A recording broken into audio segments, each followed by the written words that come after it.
আজকে পশ্চিম রতনপুর ভূতনিবাসী আমরা গিয়েছিলাম। আমাদের ভিডিও করতে দেওয়া হচ্ছিল না, কারণ কি এটাই, ঠিকাদার, লেবার ও মুন্সি এরকম নদীতে বস্তা ফেলে দিবে আর কোটি কোটি টাকার বিল বানিয়ে দিবে। ভূতনিবাসী আপনারা দেখুন কিভাবে গঙ্গা ভাঙনের কাজ নিয়ে ছিনিমিনি করছে পশ্চিম রতনপুরের ঠিকাদার ও লেবাররা।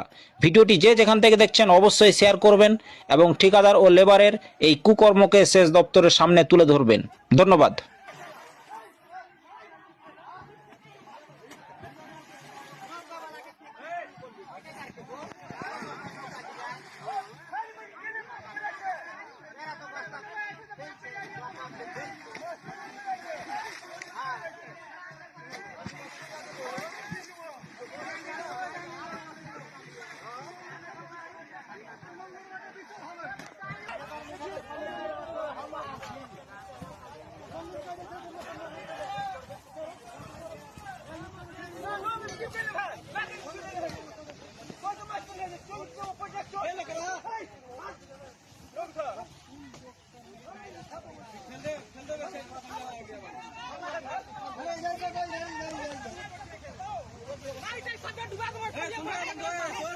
খালি